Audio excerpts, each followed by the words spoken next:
10 soldadinhos saem para jantar. A fome os move. Um deles se engasgou e então sobraram 9. 9 soldadinhos acordados até tarde, mas nenhum está afoito. Um deles dormiu demais e então sobraram 8. 8 soldadinhos vão passear e comprar chiclete. Um não quis mais voltar e então sobraram 7. 7 soldadinhos vão rachar lenha, mas eis que um deles cortou-se ao meio e então sobraram 6. 6 soldadinhos com a colmeia brincando com afinco.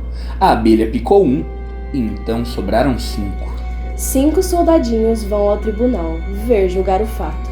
Um deles ficou em apuros e então sobraram 4. 4 soldadinhos vão ao mar. Um não teve vez. Foi engolido pelo arranque defumado e então sobraram 3.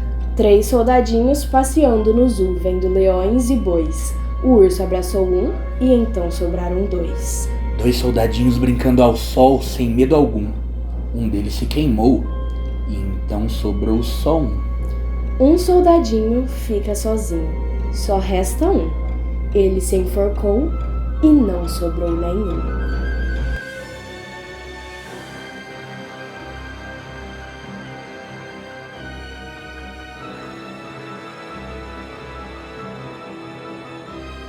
Yo!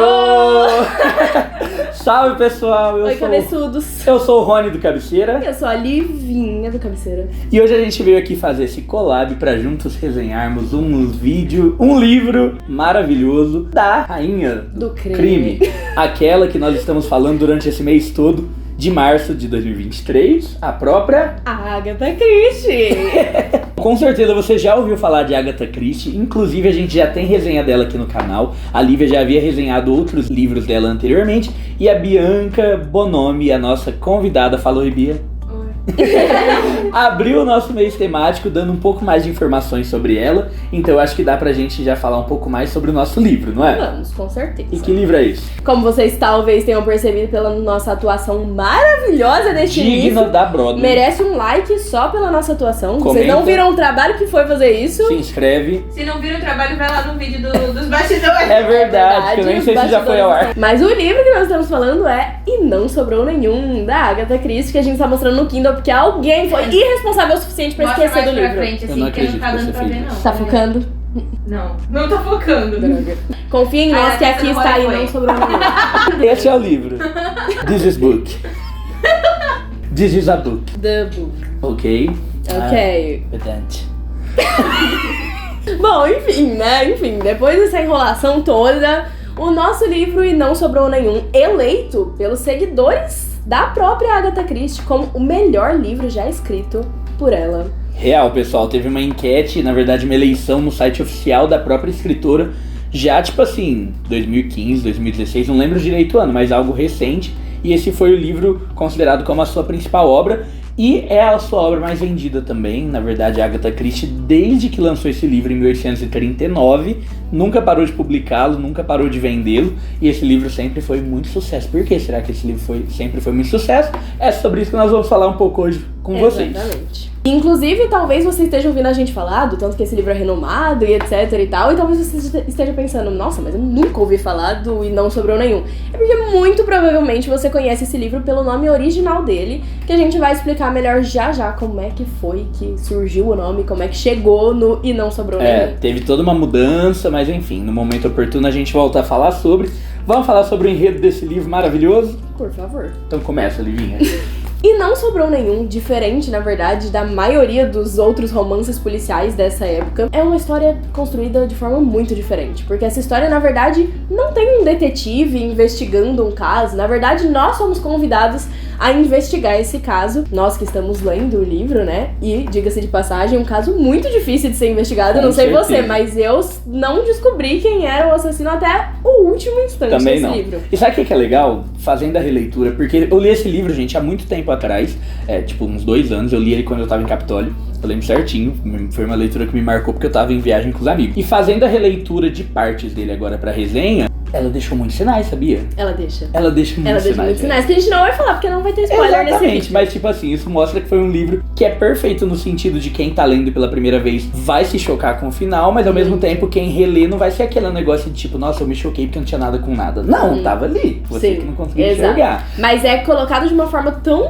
sutil assim, exatamente, que você que tá lendo pela primeira vez, definitivamente. Eu, inclusive, vi uma resenha que a pessoa falava, gente, ela já deu vários sinais, dava super pra perceber quem era. Discordo completamente. Eu não percebi. Discordo completamente. Eu, assim, em todos os momentos ela leva você pra um outro caminho, aí você acha que é uma outra pessoa, e outra pessoa, e outra pessoa, e enfim, no final você com certeza vai se chocar, porque de fato não sobra nenhum. Esse livro vai começar com 10 pessoas inglesas que moram ali em partes diferentes da Inglaterra. Aleatórias. Aleatoríssimas, pessoas que não têm conexão alguma entre si, com exceção de 2 que são marido e mulher. Exato. Né? 10 pessoas recebem cartas de pessoas... Também de pessoas aleatórias. Também né, de pessoas aleatórias, convidando-as para chegar até a Ilha do Soldado. O que era essa Ilha do Soldado? Essa Ilha do Soldado...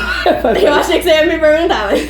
Essa Ilha do Soldado era uma ilha que estava super repercutida ali na época, porque, na história, né? Não era uma ilha real. Não é uma ilha real. Porque ela era uma ilha, ficava num lugar completamente isolado, difícil de ser acessado, na verdade só alguns barcos levavam lá, mas também não podia ficar passando qualquer horário do dia, né? Tinha um horário específico para levar, para voltar, por conta da maré e da periculosidade que seria ali navegar fora do horário proposto. E era uma ilha que tinha uma mansão gigantesca, absurdamente rica, chique, assim. Só isso. Só isso. E tinha acabado de ser comprada por uma pessoa, digamos que meio misteriosa, assim. Exato. Um tal de Mr. Owen, mas ninguém sabia quem que era o tal do Mr. Owen, né? É um nome X que ficou conhecido justamente por ter sido o bilionário que comprou a ilha, mas ninguém fazia a menor ideia de quem poderia ser o tal do Mr. Owen.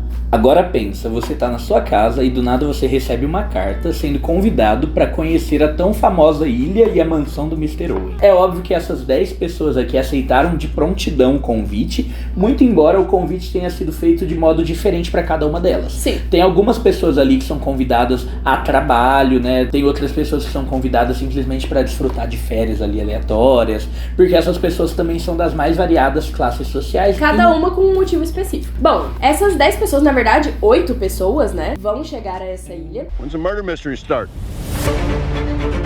Na verdade, você falou que essas pessoas nada tinham em comum e não é bem assim, né? Até o momento em que o leitor tá vendo o convite deles, ele ainda não sacou que elas têm algo em comum. Exato. Mas elas têm, na verdade, uma coisa muito importante em comum. Todas essas pessoas estão envolvidas, de certa forma, em algum tipo de crime. Muito embora não sejam aqueles típicos criminosos que você olha e você fala, são criminosos. São assassinos. Muito pelo contrário. Como eu disse, essas pessoas ali são, muitas delas, cidadãos exímios, cidadãos exemplares, pessoas cuja patente sejam absurdamente altas. A gente tem aqui médicos super renomados, a gente tem aqui o juiz dos juízes, entendeu? Mas todas essas pessoas carregam dentro de si um segredo. Todas elas, de certo modo, conseguiram burlar a lei e se safar da punição necessária por crimes que, de fato, elas cometeram.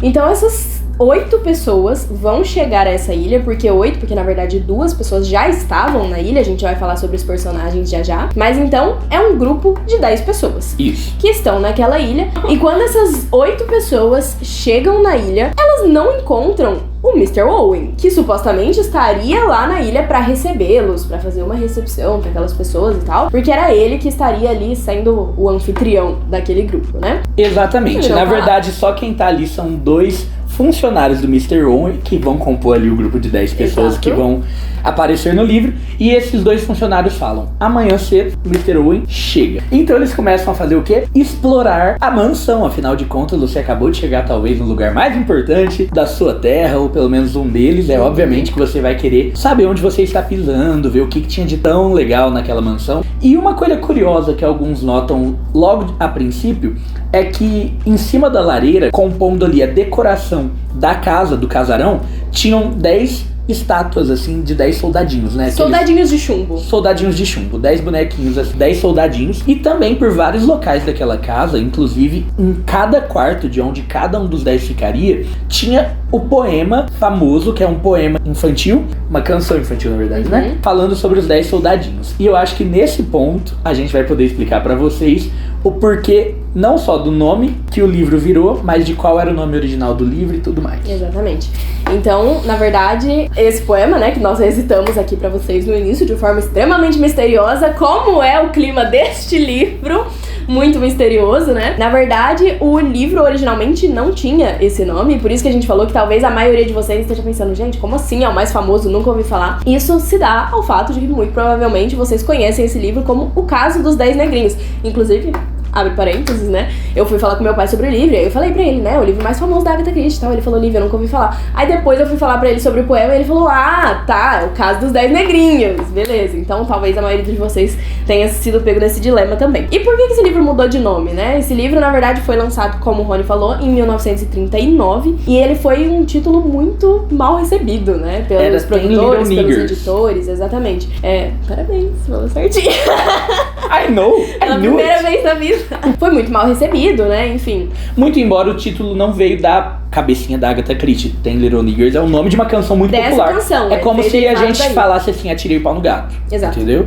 Era uma canção popular e ela vai usar essa canção pra construir todo o seu mistério em cima disso. E vocês vão entender depois que esse poema vai se conectar em tudo, completamente, começo ao fim, com o livro. Gente, o que ela faz aqui é uma obra de arte, né? É uma obra de arte, com certeza. Ela não sabe escrever um livro, ela faz uma obra de arte com isso aqui. Não porque deixa ela uma vai ponta juntar solta, a canção com a história, assim, com os soldadinhos, o nome, tudo, absolutamente tudo. Exato, mas como o pessoal achou de bom tom trocar o título do livro, depois virou os 10... O Caso dos 10 Índiozinhos, que também foi mal recebido, isso. E aí depois, então, virou E Não Sobrou Nenhum, e aí a figura que antes era do negrinho, depois do índiozinho, passou para o soldadinho, e por isso o nome da ilha também foi trocado para Ilha do Soldado. Bom, esses 10 convidados estão ali, então, no primeiro jantar, né, na primeira noite que eles chegaram aí. Imagina, gente, aquele clima, né, super gostoso, tal, as pessoas se conhecendo Sim. ali, procurando saber mais um sobre o outro e tal, e todo mundo querendo passar uma imagem excelente, né, sobre si mesmo, para os demais convidados daquela casa. E depois do jantar, logo após o jantar, do nada, absolutamente do nada, surge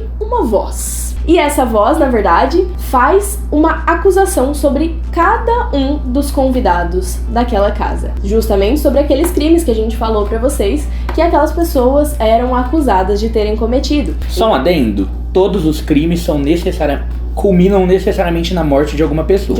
E o que essa voz faz não é necessariamente falar, fulano, você matou o ciclano assim, assim, assado. Não, ele só vai falar o nome de alguém. Fulano de tal, você matou fulano de tal. Beltrano, você matou. E assim por diante, ele cita o nome dos 10, acusando ali, relacionando o nome deles à morte de outras pessoas. E quando acaba, eles ficam meio chocados, assim, fica tipo, que absurdo, eu?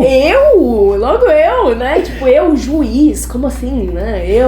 E nesse momento, tinha policial. E nesse momento, você que tá lendo, você não sabe ao certo se tem alguém ali que de fato não cometeu aquilo que foi acusado, até porque você vai sim, eu discordo também de uma das resenhas que eu vi, que a pessoa fala que você não vai conseguir se conectar com nenhum, porque são todas pessoas maldosas. Eu acho que pelo contrário, você consegue... eu acho que são pessoas extremamente normais. Tem algumas pessoas ali que você vai conseguir sim se conectar, e você vai até duvidar do crime dela, até que tudo seja explicado futuramente. Exato. E já dando um spoiler que não é muito spoiler, ou não sei, de fato todas cometeram o crime, mas de fato alguns desses crimes não foram tão criminosos assim. Premeditados. De fato todas ali tiveram sim a culpa pela morte de alguém, mas nem todos ali quiseram que isso acontecesse de certa forma, né? E aí eles ficam tipo assim, gente, como assim? O que tá acontecendo aqui? Um único assume seu BO. Exato, que é... O Philip. Tem um único cara, logo a gente fala sobre ele, mas tem um único que vai assumir seu BO. Mas todos os outros ficam, meu Deus do céu, o que é essa acusação contra mim? Eu sou uma pessoa perfeita, de caráter ilibado, isso e aquilo, e beleza. Fica por isso. Acontece que, naquela mesma noite, eventos misteriosos começam a acontecer nessa casa.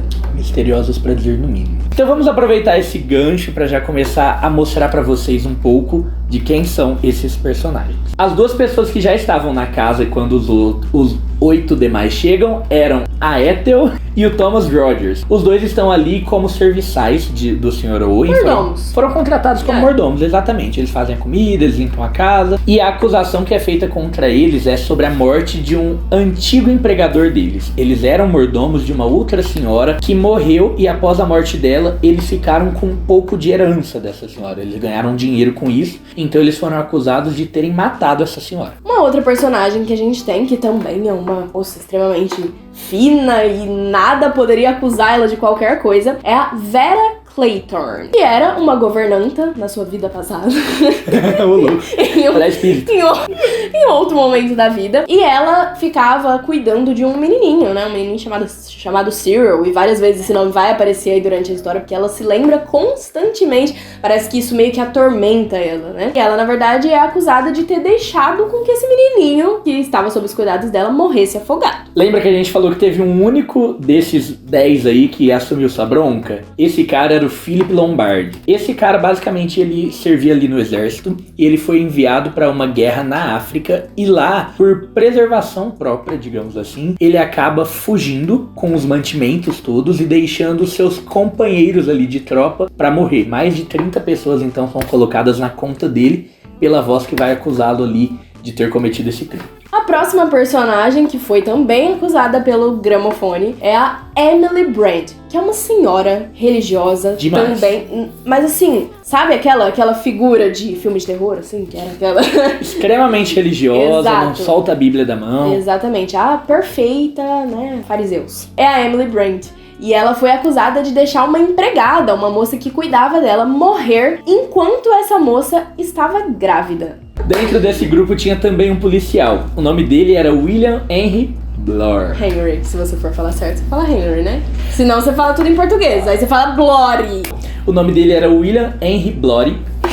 Porque eu vou pro português já então, já que eu tenho que escolher um. E ele foi acusado de conspirar contra um cara, na verdade dando ali falso testemunho contra ele perante o júri. Esse cara acabou sendo preso por conta dessa acusação falsa dele. E esse cara morreu poucos dias após a sua prisão ali dentro da cadeia contra os criminosos de verdade. E ele carrega esse fardo nas suas costas. O Dr. Armstrong era um médico renomadíssimo e ele tinha alguns problemas, né? Como o alcoolismo, por exemplo. Ele era um alcoólatra e a acusação dele girava em torno do fato dele ter deixado uma paciente morrer na sua mesa de cirurgia em circunstâncias estranhas. Possivelmente ele estava ali sob o efeito de álcool ou alguma substância do tipo. O juiz Wargrave, o juiz do grupo, ele também era um cara muito inflexível, era alguém conhecido ali por manipular todo o júri para concordar com aquilo que ele quisesse, e ele teria supostamente condenado uma pessoa inocente e mandado essa pessoa pra forca. O Anthony Marston era um ricaço, fanfarrão, vivia nas baladas da vida e ele é acusado de ter atropelado alguns jovens enquanto ele dirigia e, na verdade, ele não sente nenhum tipo de remorso por causa disso. Inclusive, ele coloca a culpa nas crianças que entraram no caminho dele. E o último dos 10 personagens que você precisa conhecer é o... General MacArthur. MacArthur. Esse general, ele foi acusado de ter enviado propositalmente pra guerra, pra, na verdade, uma posição específica ali de uma guerra, que culminaria, obviamente, na morte. Um soldado dele, um tenente, que estaria tendo Talvez. um caso ali com a esposa do general. Então o general descobriu e mandou ele pra guerra. É muito rei Davi, né? Eu achei, na verdade, eu e o Rony conversamos e achamos importante a gente falar um pouquinho dos personagens pra vocês, porque um ponto de semelhança entre nós, no momento que a gente tava lendo esse livro, é que nós dois ficamos muito confusos no início, né? Porque, na verdade, são muitos personagens que são apresentados de uma vez pela Agatha. Isso não é algo ruim, na verdade, acho que é algo que acaba, inclusive, te prendendo um pouco mais na leitura, porque você tem que tentar descobrir, né? Tentar entender um pouco melhor daquilo que tá acontecendo. Mas fica um pouco confuso no começo até você se acostumar com os personagens, né? Então, se você tiver alguma dificuldade, precisar de ajuda no momento que você estiver lendo o livro, volta aqui no vídeo que a gente vai estar explicando certinho o que acontece com cada um desses personagens. Até porque a narrativa da Agatha, ela é construída de modo que ela vai segmentando ali por personagens. Sim. Então vai ter tipo um primeiro bloco do livro que vai ser ela apresentando os personagens. Então o primeiro capítulo vai ser focado numa personagem, mostrando como ela tava, ela recebendo convite. Segundo no outro personagem. E assim mostra todos recebendo convite. Depois mostram todos eles chegando. E assim vai intercalando todos eles de modo que você fala, tá, mas esse qual que era mesmo? É algo que eu senti também no começo da leitura de Tia Coisa, que tem muito isso também. São várias crianças ali, foca numa, na outra, depois volta. Enfim, é mais ou menos assim que ela vai conduzir pelo menos no começo da narrativa. Exato. Aí depois ela vai conduzindo pelos A história, eventos isso. de fato que aconteceram, que a gente obviamente não vai contar, porque você precisa ler o livro, né? Seria uma mancada muito grande a gente dar um spoiler de um livro de mistério aqui, né? Exato. Mas tá bom, o que acontece então? A gente já tem 10 pessoas dentro de uma casa sabendo do seu antepassados, né, do seu histórico criminoso, mas como que o livro se desenrola? O que começa a acontecer, na verdade, é que na primeira noite, naquela noite em que os anúncios dos crimes são feitos, 2 pessoas morrem de forma completamente misteriosa. Só que até aí, tudo bem assim. Não tudo bem, né? É que na verdade a morte dessas 2 pessoas dá margem pra ter sido ali ou um suicídio ou uma morte de causa natural. Exato. E não necessariamente a gente já tá falando sobre assassinato, né? Mas, na manhã seguinte, inclusive, que eles estavam esperando a chegada do Mr. Owen, eles estavam esperando, inclusive, a chegada do barco que traria mantimentos pra eles. Nada disso acontece, na verdade, o Mr. Owen não aparece, o barco não chega e eles começam a suspeitar que algo estranho poderia estar acontecendo. E aí no dia seguinte... As suas suspeitas são confirmadas quando um dos 10 encontra outro ali, morto, aparentemente por ter sido apunhalado na cabeça, e aí sim, eles começam então a pensar que eles estão diante de um assassinato, de algo que é premeditado. E pra somar tudo isso, pessoal, eles começam a perceber que cada vez que um morre, um daqueles soldadinhos que estava sobre a chaminé some. De modo que vai eliminando um a um dos soldadinhos. E, pra somar ainda mais, cada uma das mortes é, de certa forma, extremamente relacionada com a canção, com o poema que a gente leu pra vocês no começo. Então, aquelas mortes, né? Um estava brincando com a colmeia, a abelha pica um. Então, todas essas mortes estão de alguma forma relacionadas a esses eventos que foram relatados no poema. Na ordem que são descritos. Quando eles percebem isso, eles são em 7. E aí eles começam a vasculhar toda a mansão. Não encontram vestígio algum de uma 11ª pessoa ter pisado naquele lugar. E é aí, já sabendo do antepassado uns dos outros, que eles percebem que o assassino é possivelmente, e mais do que possivelmente, provavelmente, um deles mesmo. E aí que o livro começa com aquilo que a gente mais gosta, né? Mistério, o tempo todo aquelas cenas típicas, assim, do gótico, né? Eles andando durante a mansão e de madrugada, ouvindo um barulho, aí eles saem desesperados pra ver o que aconteceu, e um a um essas pessoas vão morrendo ali de maneira bem esquisita, não só pra eles, também pro leitor com que certeza. tá tentando entender o que acontece. Exatamente. E na verdade um fator muito importante que tem nesse livro, né, como a gente tava falando no início, esse não é um livro típico de suspense, de mistério, né, é muito diferente, por exemplo, dos outros livros mesmo da Agatha Christie, de livros, por exemplo, como Sherlock Holmes, né, do Arthur Conan Doyle. E esse não é um livro que é construído com base em um fato que acontece, né, a morte de uma pessoa ou algum crime que aconteceu, e aí o livro seria a investigação desse fato, com outros eventos. Não, nada disso. Durante todo o livro vai acontecendo o assassinato de cada uma dessas pessoas, e em cada momento você acha que uma pessoa diferente é o assassino. Não tem um detetive pra investigar a história. Então, eles estão todo presos ali diferente. dentro, ilhados Exato. literalmente. Então Exato. É aquilo que a gente chama de crime de quarto fechado, que depois ficou muito famoso também. Outros escritores, inclusive contemporâneos, exploram esse livro, e é fantástico, fenomenal. Fantástico. E um outro fator, na verdade, também bem diferente dos típicos romances policiais, romances de investigação, é que nesse caso, a mansão em que eles estão, o ambiente em que se passa a história, não favorece o fator suspense. Então, na verdade, é uma mansão maravilhosa. Eles falam até que a mansão, inclusive, era muito iluminada, muito clara, né? Foge então, muito do padrão muito usual, padrão, daquilo que o pessoal... Mansão assombrada, né? Mansão escura, dark. Não é nada disso. Na verdade, o fator do suspense nessa história tá inserido pelo fato daquilo que a gente acabou de falar, né? Que eles suspeitam uns dos outros. Então, o tempo todo, eles acham que um deles está à espreita. E aí eles começam até a formar alguns, né? A se associar uns aos outros, mas em todo momento eles pensam que, inclusive, a pessoa em quem eles estão confiando pode ser o próprio assassino que vai apunhalar eles pelas costas a qualquer momento. E o final do livro você vai ter que ler pra descobrir. E depois, é muito surpreendente. se quiser, chama a gente pra bater um papo, Por porque favor. é aquele tipo de livro que você termina querendo conversar com as pessoas. Sim. Esse livro é surpreendente até a última página, literalmente, né? É excelente. Vocês vão amar. Isso não é um livro, isso é uma aula da Agatha Christie pra nós de como construir um suspense, de como levar o leitor ali ao extremo, né, ao ápice da sua tensão. Fica aqui a nossa recomendação diretamente pra você. Será que Não Sobrou Nenhum é digno da sua cabeceira? Conta pra gente, comenta, curte o nosso vídeo, se inscreva no canal, porque essa é uma maneira gratuita e muito eficaz de você ajudar a gente com o nosso trabalho. Exato. Curte. Agora, vai. 1, 2, 3 e... like! Tchau! Tchau!